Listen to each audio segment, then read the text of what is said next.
Risalatul Muawanah karya Al-Imam Habib Abdullah bin Alawi Al-Haddad, kitab yang sangat besar berkahnya, kitab yang mana apabila dibaca banyak daripada sir-sir yang insya Allah akan kita dapatkan, tergantung dengan kebersihan hati kita, tergantung dengan wadah yang kita bawa, yaitu hati yang dipersiapkan untuk menerima hikmah-hikmah, yang dipersiapkan untuk menerima rahasia-rahasia Allah Subhanahu wa taala. Para hadirin hadirat yang dimuliakan oleh Allah, beliau mengatakan, qala al-mu'allif rahimahullah ta'ala wa nafa'ana bi rabi'il fid darin amin. Beliau mengatakan, faslun wa 'alaika ya akhi, dan atas engkau wahai saudaraku, bi islahi sariratika, memperbaiki batinmu, memperbaiki hatimu, hatta tasira khairan min alaniyatika salihah, sehingga batinmu menjadi lebih baik daripada zahirmu yang baik. Jadi beliau mengajak kita untuk melazimi membersihkan hati, sehingga hati kita lebih baik daripada zahir kita yang baik. Zahir kita baik, hati kita lebih baik. Ini yang ditekankan oleh beliau, oleh Al-Habib Abdullah bin Alawi Al-Haddad. Artinya jangan sama antara hati dan zahir, jangan sama. Usahakan hati lebih baik daripada yang zahir. Wadhalika li'anna sarirata mawdi'un nazaril haqqi. Kenapa seperti itu? Karena hati, batin itu tempat pandangan Allah. Hati kita, batin kita itu tempat pandangan Allah Subhanahu wa taala. Dalam sebuah hadis Nabi bersabda, "Innallaha la yanzuru ila suwarikum wa la ila ajsamikum." Allah tidak melihat bentuk kita. Allah tidak melihat anggota badan kita. Bukan itu yang Allah lihat. Tapi yang Allah lihat apa? Walakin yanzuru ila qulubikum wa niyyatikum. Akan tetapi Allah memandang kepada hati kita dan niat-niat kita. Ini yang Allah pandang. Makanya dari itu dianjurkan kita untuk lebih memperbaiki hati kita daripada zahir kita. Zahir kita baik, hati kita lebih baik.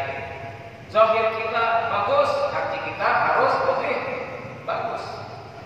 Wal alaniyatu matma'u nazaril khalqi.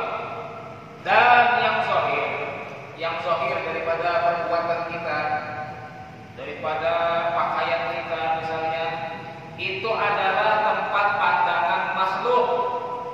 Yang zahir ini tempat pandangan makhluk. Wa ma dzakara ta'ala sirra wal 'alam fi kitabihi illa wa bada'a bi dzikri sir. Tidaklah Allah menyebutkan dalam Al-Qur'an, menyebutkan zahir dan batin, kecuali Allah lebih mendahulukan yang batin terlebih dahulu. Ini menunjukkan yang batin itu harus kita lebih utamakan daripada yang zahir. Jadi kita belajar untuk berusaha memperbaiki hati kita, membersihkan hati kita, mengobati hati kita. Penting ini. Sampai-sampai Nabi SAW bersabda dalam sebuah berdoa, dalam sebuah doanya, Allahumma ja'al sarirati khairan min alaniyati waj'al alaniyati salihah. Ya Allah, jadikanlah batinku lebih baik daripada zahirku, dan jadikanlah zahirku baik. Nah, begitu doa Nabi SAW. Bukan berarti kita dengan memperbaiki batin, zahirnya sembarangan. Bukan berarti dengan kita memperbaiki hati, berarti zahirnya sembarangan. baju terserah aja lebih terabit, rupiah, betahimanan kalau bahasa Banjarnya itu. Rikat, rupiah dipakai 10 hari kata batapas, bukan itu maksudnya. Zahir kita perbaiki juga, rupiah bersih, baju bersih, sholat kada begarak. Banyak itu sholat kada begarak berarti kada wudu lah.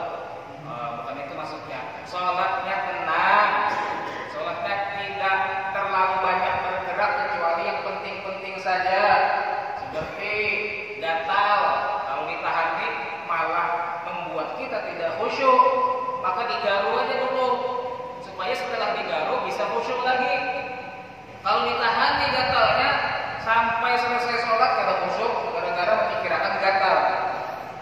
Jadi bergerak dalam sholat silahkan seperlunya, jangan tidak perlu bergerak-gerak. Ada orang sholat tuh kayak gini. Bismillahirrahmanirrahim. Alhamdulillahirabbil alamin arrahmanir rahim. Itu kada perlu. Tenang. Termasuk daripada perlu ketika kita sholat itu bergerak. Ketika seorang ibu-ibu menjaga anaknya, waktu sholat anaknya lagi main-main, sedangkan di samping rumah ada sumur misalnya, ada sumur, takut anaknya kalau kejebur, maka boleh bagi ibu-ibu tadi menoleh untuk menjaga anaknya. Itu boleh bergerak dalam sholat seperlunya apabila ada hajat. Apabila tidak ada hajat, maka dianjurkan kita sholat dengan tenang. Jadi daripada doa Nabi tadi, zahir kita dianjurkan memperbaikinya, batin kita lebih kita perbaiki. Wa mata salahatil sarirah, salahatil alaniyah la mahalata. Apabila hati bersih, maka zahir pasti bersih, pasti bagus.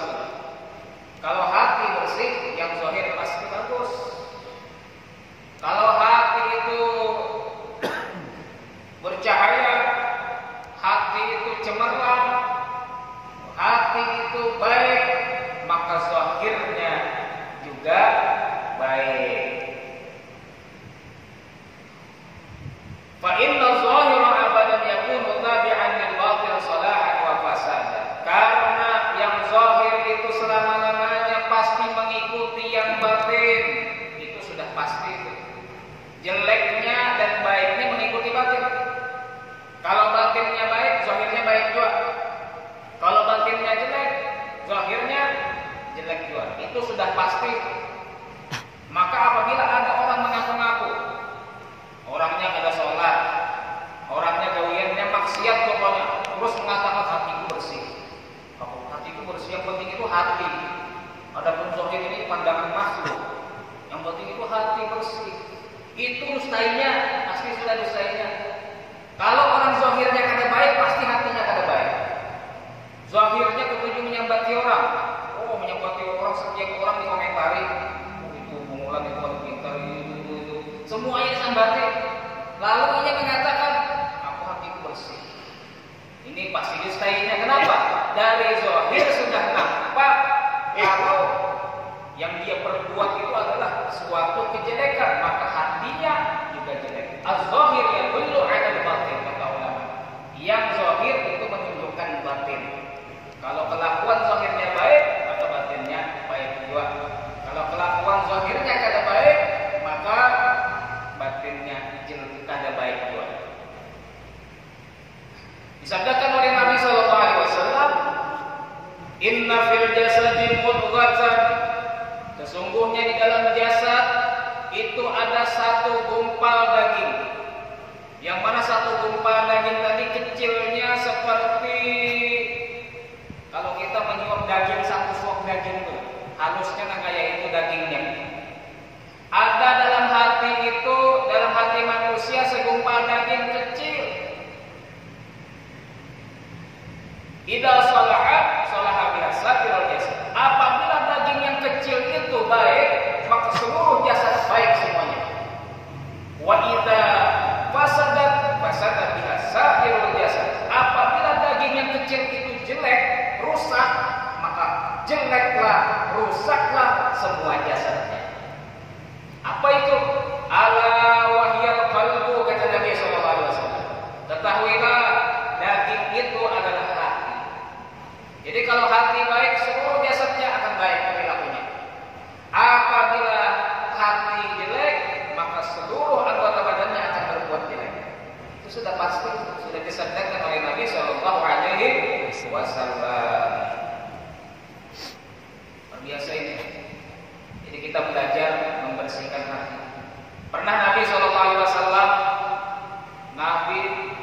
bersabda kepada para sahabat, "Ala tuhibbuna an takunu ka Abi Damdam?" Wahai sahabat-sahabatku, tidakkah kalian senang menjadi seperti Abi Damdam? Maka para sahabat bingung, siapa itu Abi Damdam? Tiba-tiba Nabi menyebut namanya. Tidakkah kalian mau seperti Abi Damdam? Tidakkah kalian senang menjadi seperti Abi Damdam? Sahabat bertanya kepada Rasulullah, "Man Abu Damdam ya Rasulullah?" Siapa itu Abu Damdam wahai Rasulullah? Jadi Abu Damdam ini tidak terkenal di kalangan sahabat. Siapa wahai Rasulullah? Maka Rasulullah mengatakan, "Inna Abu Damdam kana idza asbaha qala." Abu Damdam itu apabila dia masuk di waktu pagi, qala, dia berkata, "Allahumma inni qad tasaddaqtu bi'irdi 'ala man zalamani." Ya Allah, aku benar-benar bersedekah dengan harga diriku atas orang yang menzalimiku. Jadi beliau ini setiap ada orang yang menzaliminya langsung dimaafi beliau. Sebelum orang zalim kepada beliau sudah dimaafkan oleh beliau. Itu setiap pagi beliau berkata seperti itu. Ya Allah, saya sedekahkan harga diri saya kepada orang yang menzalimi saya. Artinya setiap orang yang menzalimi saya, maafkan dia ya Allah. Saya sudah sedekahkan harga diri saya. Jadi ada orang menyambati, maafkan ya Allah. Ada orang menzalimi ulun, maafkan ya Allah. Ada apapun orang menyakiti ulun, berbuat baik kepada ulun, maafkan ya Allah. Ulun sudah merelakan. Luar biasa ini. Sebelum orang melakukan kezaliman kepada beliau, beliau sudah memaafkan terlebih dahulu. Siapa di antara kita yang bisa seperti ini? Ini luar biasa bersihnya hatinya ini. Kita jangankan sebelum, sesudah aja dendam banget sudah. Oh, dendam banget tuh masih tuh. Dipikir apa sampai seminggu, sampai 2 minggu, sampai mati mikir apa pokoknya di akhirat. Awas kan. Sampai ke akhirat dendam aja masih. Ini bersih banget hatinya. Ulun karena tahu nih jawabannya kalau ini. Jadi kita bersama-sama lah belajar membersihkan hati kita. Jangan ada kebencian kepada sesama muslim. Syekh Abu Bakar bin Salim ini datunnya Habib Umar bin Hafiz. Sidin pernah mengatakan, "Lau khayyarani rabbi baina salamatis sudur li auladi awil ilm, fakhtartu lahum salamatas sudur." Seandainya Allah memberi pilihan kepada kedua pilihan, antara bersihnya hati atau ilmu bagi anak-anakku, maka aku akan memilih kebersihan hati.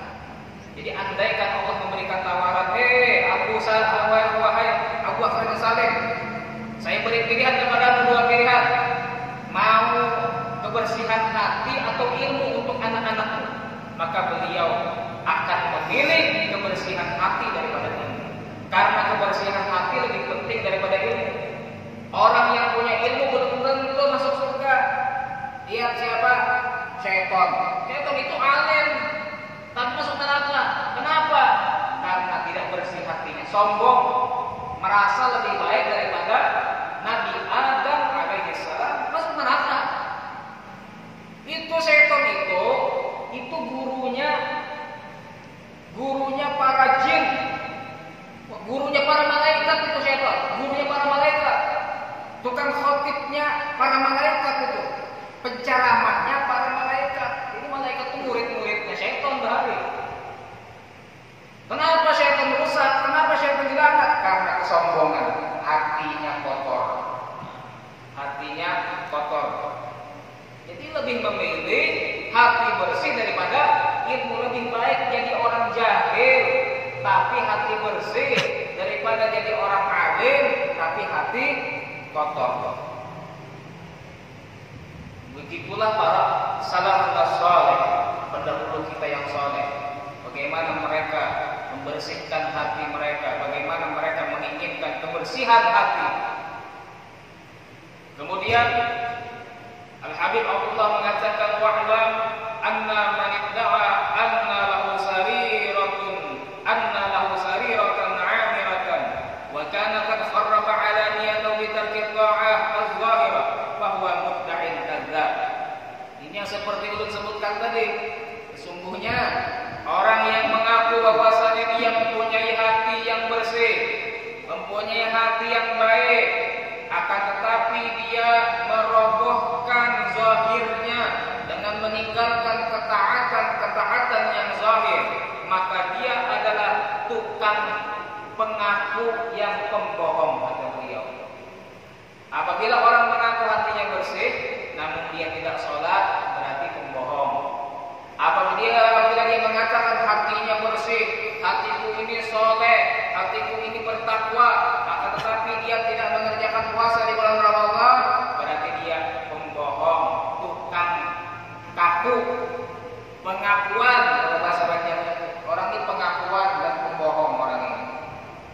Kita itu, wayah ini, ulun tuh bingung melihat di sosmed, sosial media, bisa jadi sahabat medsos, yang mana ada satu artis ini kelakuannya kada baik sudah, jelas kada baiknya, tapi dipuji-puji, masya Allah, saya senang dengan artis ini, kada munafik dia, apanya kada munafik? Orang itu kalau sudah zahirnya kada baik, berarti kada baik hatinya. Zahirnya suka membuka aurat, suka memamerkan keseksiannya, berarti hatinya pasti kada baik sudah. Jangan dipuji-puji, kada munafik ini. Dia belak-belakan kalau bicara. Oh, dia kalau bicara itu tidak menyembunyikan rahasia. Bahkan ini kalau dalam agama dikatakan orang bodoh. Orang tidak cerdas orang ini. Seharusnya orang muslim itu ketika berbuat kejelekan, dia berusaha menutupi, ini yang bagus. Kalau seseorang berbuat kejelekan tapi dia menutupi kejelekannya, maka ada harapan besar mendapatkan ampunan Allah Subhanahu wa taala. Orang itu kalau bermaksiat pada malam hari, maka Allah menunggu di siang hari. Allah bentangkan pengampunannya. Wahai hambaku, ini pengampunanku. Kalau tadi kamu maksiat, ayo minta ampun kepadaku. Allah itu membentangkan pengampunannya untuk orang yang bermaksiat pada malam hari agar dia bertobat di siang hari. Kemudian Allah juga membentangkan pengampunannya, artinya menawarkan pengampunannya bagi orang yang bermaksiat di siang hari agar dia bertobat di malam hari. Artinya kalau bermaksiat itu manusia semua bisa bermaksiat, bisa berbuat salah, tapi ketika kita berbuat salah, usahakan jangan sampai diketahui orang.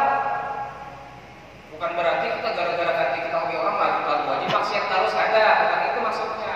Maksudnya ketika kita punya aib, kita punya salah, itu jangan diumbar, jangan dinampakkan kepada orang. Ini tidak baik, ini kebodohan, sembunyikan aja.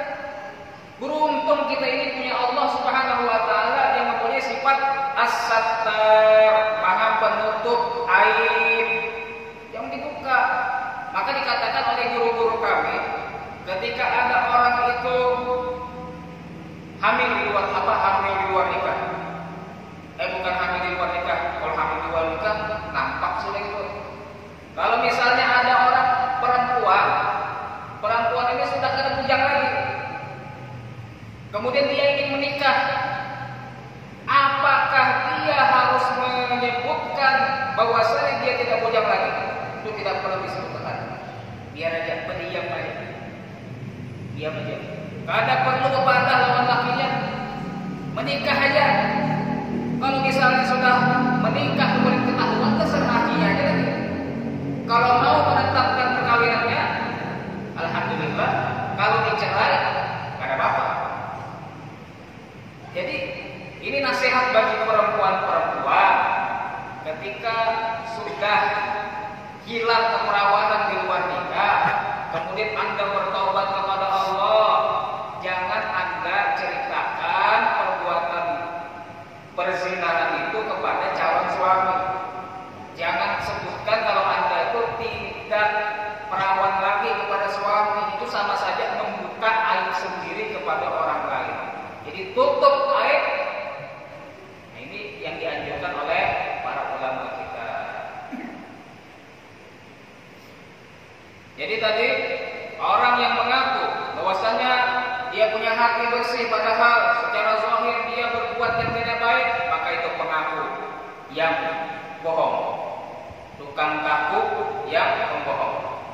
Wa man ijtahada fi islahi alaniyatihi bi ta'sidi rizqihi wa hay'atihi wa taqwimi lisanihi wa wasni harakatihi wa sakanatihi bi qu'udihi wa qiyamihi wa masyiatihi masyihi wa taraka batinahu mashghulan bi khaba'is al-akhlaq wa radha'il ittiba' fa huwa min ahli tasannu wa riya' al-mu'arridin 'ala al-maula. Kemudian kata beliau, seseorang yang berusaha memperbaiki zahirnya, memperbaiki pakaiannya, memperbaiki lisannya, artinya kalau bicara itu teratur. Wah, pokoknya kalau bicara harus intelek, harus rapi bicaranya. Kemudian gerak-geriknya diatur, ada sembarangan bergerak, gerak-gerik itu ada ukurannya. Diamnya pun diatur, ketika dia duduk, ketika dia berdiri, ketika dia berjalan. Pokoknya sudah secara zahir bagus banget sudah. Akan tetapi dia tinggalkan batinnya kotor. Dia tinggalkan, dia biarkan batinnya mempunyai akhlak yang jelek dan tabiat-tabiat yang tidak baik. Maka kata Al-Habib Abdul Al-Haddad, orang tersebut adalah orang yang membuat-buat. Orang yang membuat-buat, jadi zahirnya itu diulang-ulangnya aja supaya orang memujinya, supaya orang menganggap dirinya ini orang yang luar biasa, supaya orang menganggap dirinya ini orang yang hebat. Waria, dan orang ini orang riya, kata Habib Abdul Al-Haddad. Al-mu'arridina 'anil al-mu'arridina 'anil maula, yang mana dia berpaling daripada Allah Subhanahu wa ta'ala. Jadi orang yang berusaha secara zahir, pakaiannya, lisan, cara bicaranya, cara berjalannya, cara duduknya, gerak-geriknya itu diatur sedemikian rupa, tapi hatinya biarkan kotor. Ini kata beliau orang yang membuat-buat, orang yang riya, orang yang berpaling daripada Allah Subhanahu wa ta'ala.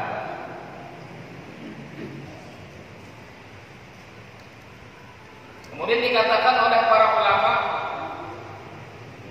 yang mana ini diambil daripada hadis Nabi sallallahu alaihi wasallam, la yastaqimu imanu 'abdin hatta yastaqima qalbuhu.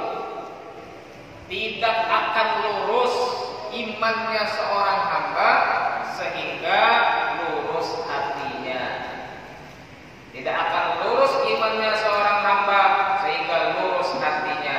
Yang dimaksud dengan lurus hatinya adalah hatinya dipenuhi dengan cinta kepada Allah. Hatinya itu dipenuhi dengan mencintai ketaatan kepada Allah. Hatinya itu benci kepada kemaksiatan. Kalau hati manusia itu taat kepada senang ketaatan, cinta kepada Allah, benci kepada maksiat, maka imannya menjadi lurus. Jadi semua tergantung hati. Iman tergantung hati. Kemudian ulama menyebutkan obat hati. Kalau kita dengar lagu, biasanya lagunya Opik itu obat hati ada 5 perkaranya. Tombo hati ono 5 korkorne. Tapi ulama akan sebutkan di sini 9 perkara untuk membersihkan hati. Yang pertama, qiraatul Quran, membaca Al-Quran. Ini membersihkan hati. Maka rutinkan membaca Quran setiap hari. Jangan sampai dalam setiap hari itu, dalam 1 hari kita libur baca Quran. Ini pedoman kita. Ini membersih hati kita. Jangan hanya pian aja, keluarga pian berat-berat perhatian, bini pian, anak pian, perhatikan itu. Kalau dalam 1 hari tidak ada mengaji, berarti pian teledor. Anak pian pula.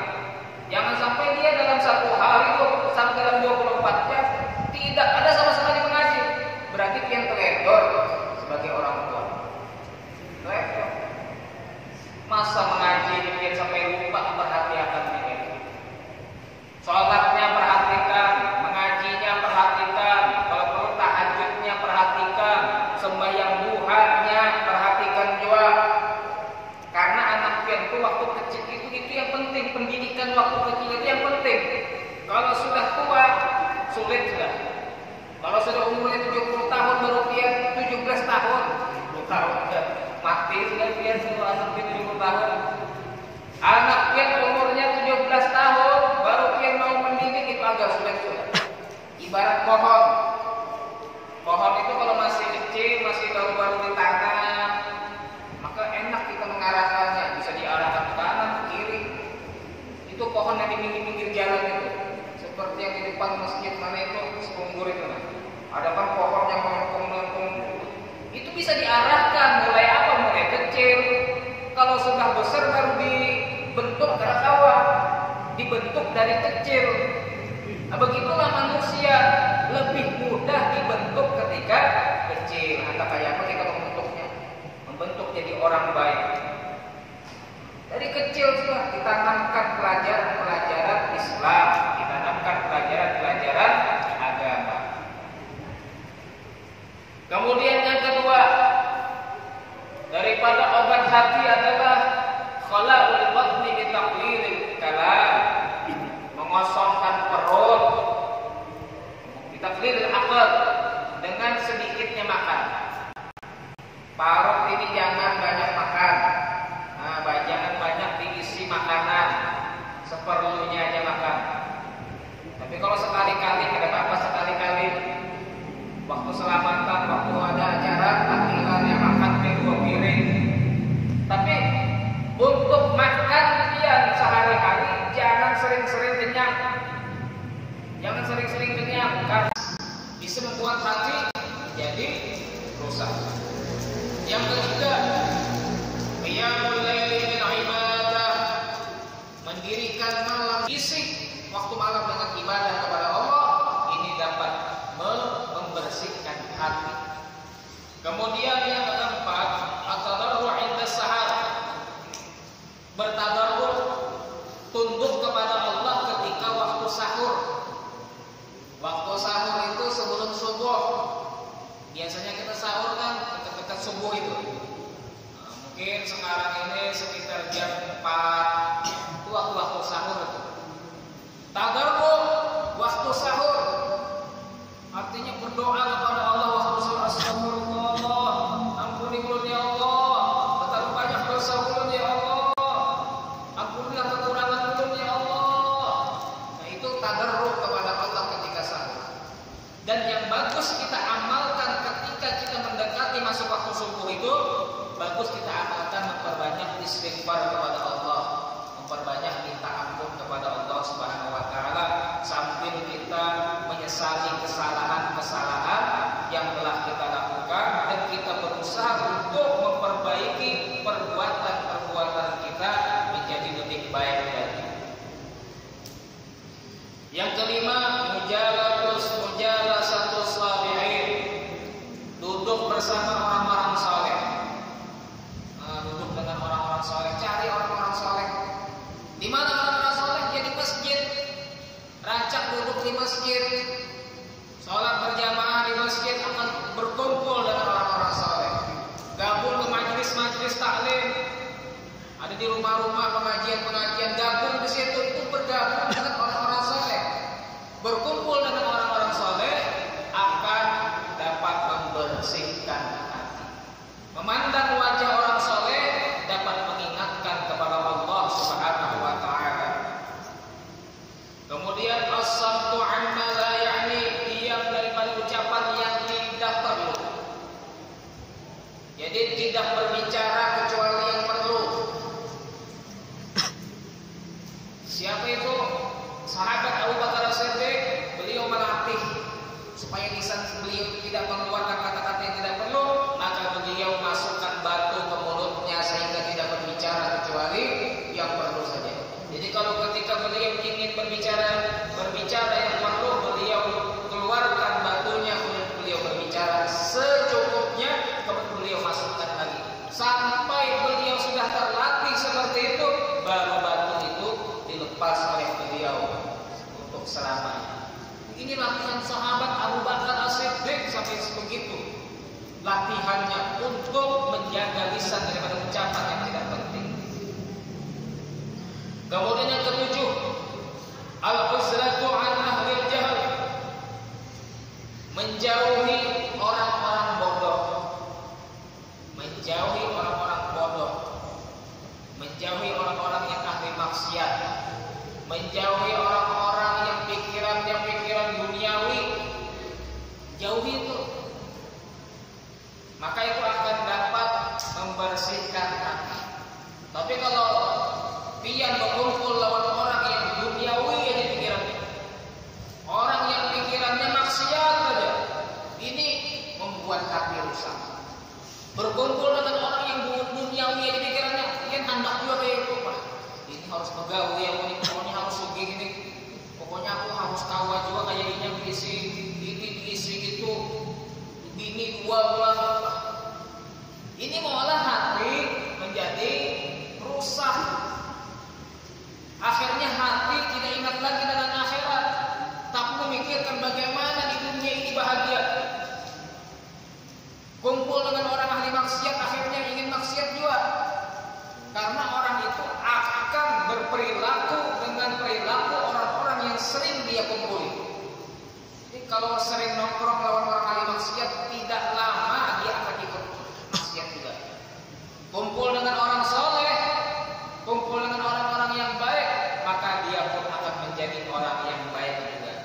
Jadi jauhi orang-orang yang bodoh, orang-orang yang ahli maksiat kepada Allah Subhanahu wa ta'ala. Yang kedelapan,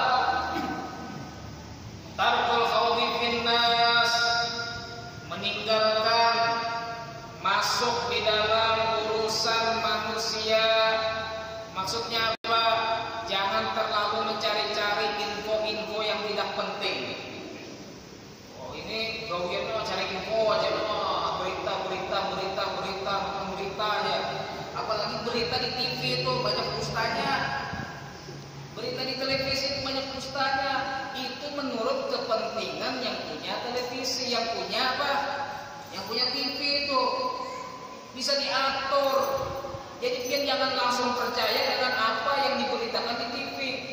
Bisa dibalik-balik beritanya menurut kepentingan orang yang punya channel TV tersebut. Hati-hati. Jadi berita yang sekarang ini, berita yang paling bisa diterima itu di media sosial. Di Facebook itu bisa diterima beritanya. Cuma tidak semuanya juga. Di Instagram itu bisa diterima. Tapi kalau di TV itu banyak dustanya daripada jujurnya. Banyak di bolak-balik faktanya. Oh yang ini mendengar di TV ada Habib jadi penjahat, Habibnya masuk penjara, langsung percaya. Itu padahal berita itu dibolak-balik orang. Berita itu bisa diatur orang seakan-akan Habib itu penjahat. Jangan langsung seperti itu dia. Hati-hati menerima berita. Akhirnya hati pian rusak gara-gara berita-berita bohong tadi. Akhirnya hati pian benci kepada keturunan Nabi SAW gara-gara menelan mentah-mentah berita-berita bohong yang ada di televisi tersebut. Jangan. Di televisi luar biasa ya. Coba yang perhatikan di televisi itu banyak menyebutkan Islam. Oh Islam disambat ini, Islam disambat itu. Kayaknya pas orang takbiran, gara-gara takbiran. Ini ada berita seperti ini di televisi. Ada reporter yang memberitakan, para bapak-bapak ibu-ibu, ini gara-gara takbiran maka jalan macet. Ini secara tidak sengaja menyalahkan umat Islam takbiran. Ini jadi di TV ini banyak menggiring supaya orang itu benci kepada Islam. Hati-hati. Jadi ulun ingatkan lagi, hati-hati dengan berita yang ada di televisi, apalagi yang sampai menyinggung Islam, menyalahkan syariat Islam. Nah ini hati-hati. Kemudian yang kesembilan, aklul halal, makan yang halal. Ini obatnya hati. Makan yang halal. Dan makan yang halal ini adalah nomor satu sebenarnya.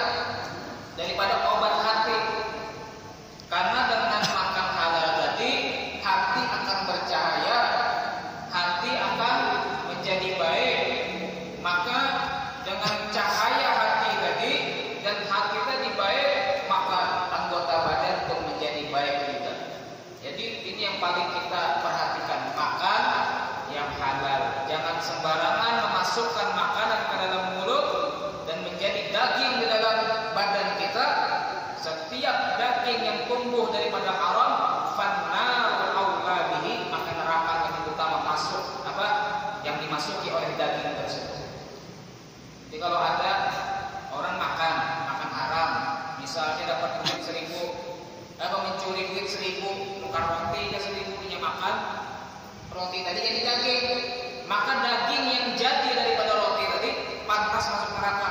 Kalau daging itu masuk neraka, semuanya masuk neraka, dari kepala sampai kaki masuk neraka, bukan daging itu aja masuk neraka. Naudzubillah, jadi hati-hati daripada makanan yang haram. Maka dikatakan oleh para ulama masalah kebersihan hati ini, kata beliau, aneh, sungguh aneh ketika seseorang sakit tangannya atau sakit kakinya, maka dia berusaha untuk mengobatinya secepat mungkin. Ketika sakit tangan, sakit kaki, maka dia akan berusaha mengobatinya secepatnya. Akan tetapi ketika sakit hatinya, kotor hatinya, maka dia tidak bercepat-cepat untuk memperbaiki hatinya, tidak bercepat-cepat untuk membersihkan hatinya. Inilah fakta yang banyak dialami oleh orang-orang. Hati kotor, hati rusak, dibiarkan aja. Maka ketika hati kotor, hati rusak, dibiarkan, hati tadi bisa menjadi mati. Dan bisa jadi menjadi mati selama-lamanya sampai meninggal dunia. Na'udzubillah. Jadi ini kita perhatikan, kebersihan hati ini kita perhatikan. Ketika hati kita merasa hati kita kotor, cepat untuk kita obati dengan obat-obat yang 9 tadi. Dengan obat-obat yang 9 tadi. Mudah-mudahan Allah Subhanahu wa taala berikan kita hati yang bersih, berikan cahaya di dalam hati kita. Mudah-mudahan Allah Subhanahu wa taala menjadikan hati kita lebih baik daripada zahir kita, dan Allah menjadikan zahir kita menjadi zahir yang baik. Amin ya rabbal alamin. Bismillahirrahmanirrahim. Bismillahirrahmanirrahim. Iyyaka na'budu wa iyyaka nasta'in. Shiratal mustaqim, shiratal ladzina an'amta 'alaihim. Bismillahirrahmanirrahim. Alhamdulillahirabbil alamin. Allahumma shalli wa sallim ala sayyidina Muhammad wa ala ali sayyidina Muhammad. Allahumma fa'alna bima 'allamtana wa 'allimna